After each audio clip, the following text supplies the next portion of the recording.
Our water systems have faced many challenges, from industrial pollution to runoff from our highways and homes. And now property development and climate change threaten immediate harm to these rivers and streams that have survived so much. These water systems are all interconnected, from the smallest streams to the largest bodies of water and the ecosystems which they support. I'm Allison Dixon. I'm the Berkshire Watershed Conservation Manager with the Housatonic Valley Association, which is the watershed organization for the Housatonic River. And I've been with HVA for over 11 years now.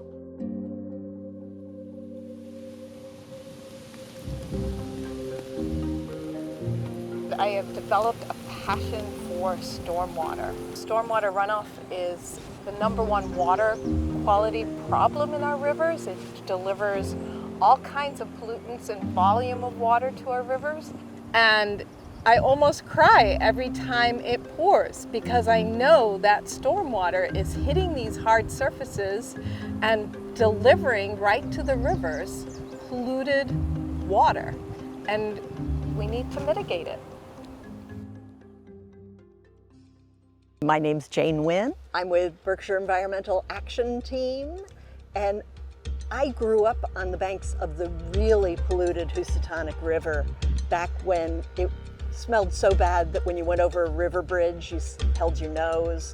It even caught on fire outside my house one night. Granted, it was at a time where the river would change colors depending on what was being dumped in it that day. If you stuck a stick in the mud, you could get little plumes of oil coming up. But it did mean that I could catch frogs really well. I didn't realize you shouldn't be able to catch frogs easily until I went away to camp. So I've had a passion of trying to clean up the environment all my life. Allison and Jane are embarking on a new mission to study the possible impact of climate change and other environmental shifts on our local water systems, with a focus on the small, cold water streams which run down from our mountains and hills, feeding the Housatonic River.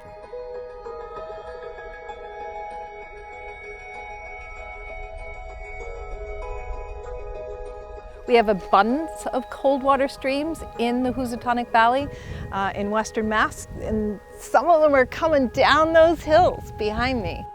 But there's concerns with climate change upon us, so we want to be monitoring now and see if there's any impact to them as temperatures rise, and also if there's any impact from land use changes along the rivers.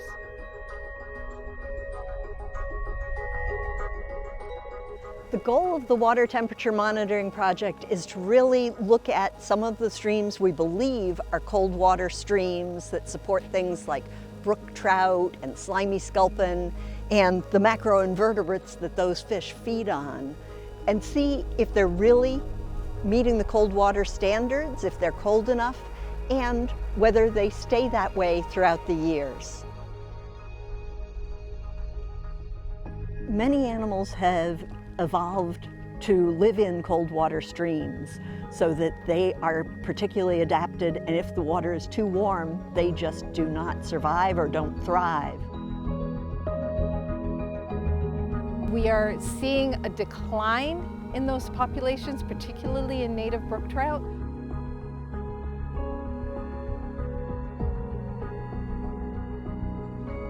Everybody should be interested in our results. All sorts of reasons. First of all, it is a really good way to look at an ecosystem, and when you lose one piece of an ecosystem, you never know how much else is going to fall apart.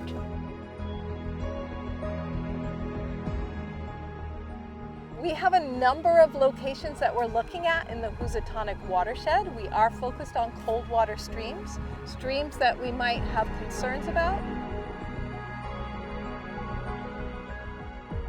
A couple of my favorite sites on Churchill Brook in Pittsfield, where Housatonic Valley Association and BEAT have just removed 2 culverts and replaced them with bridges. So it's a free-flowing cold water stream, comes out of Pittsfield State Forest, so most of the land is protected.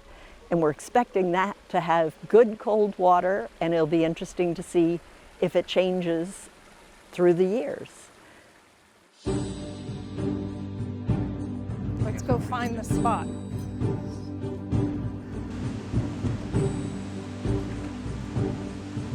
Beautiful day though, isn't it?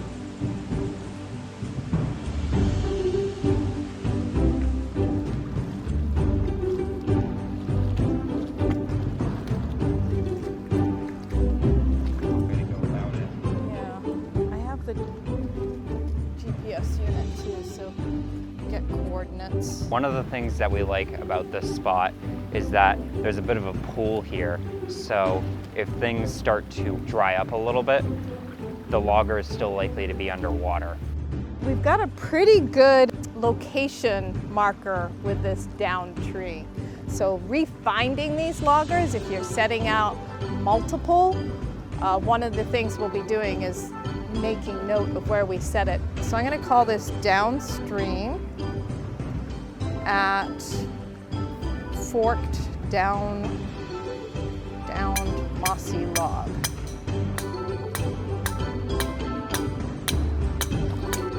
So the logger is secured in here with 2 cable ties. We're going to pop this over the rebar.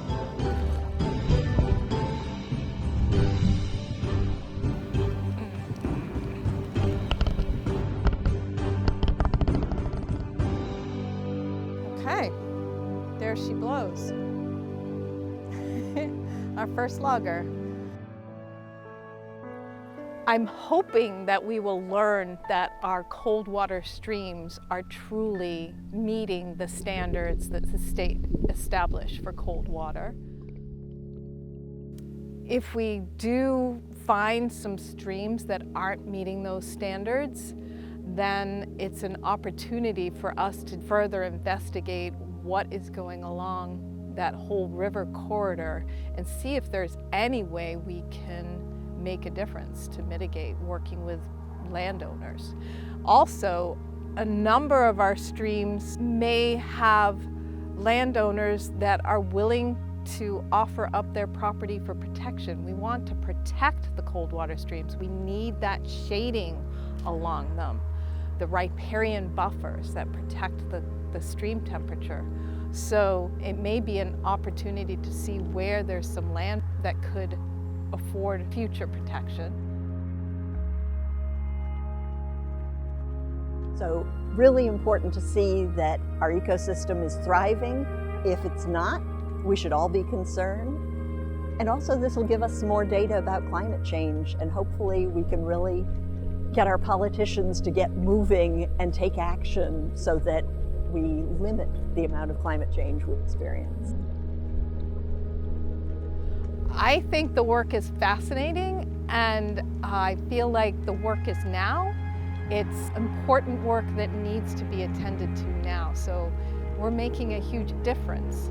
And anytime you're sampling, we're also doing bacteria monitoring. It's just exciting to see the results and then take it the next step and remediate where possible.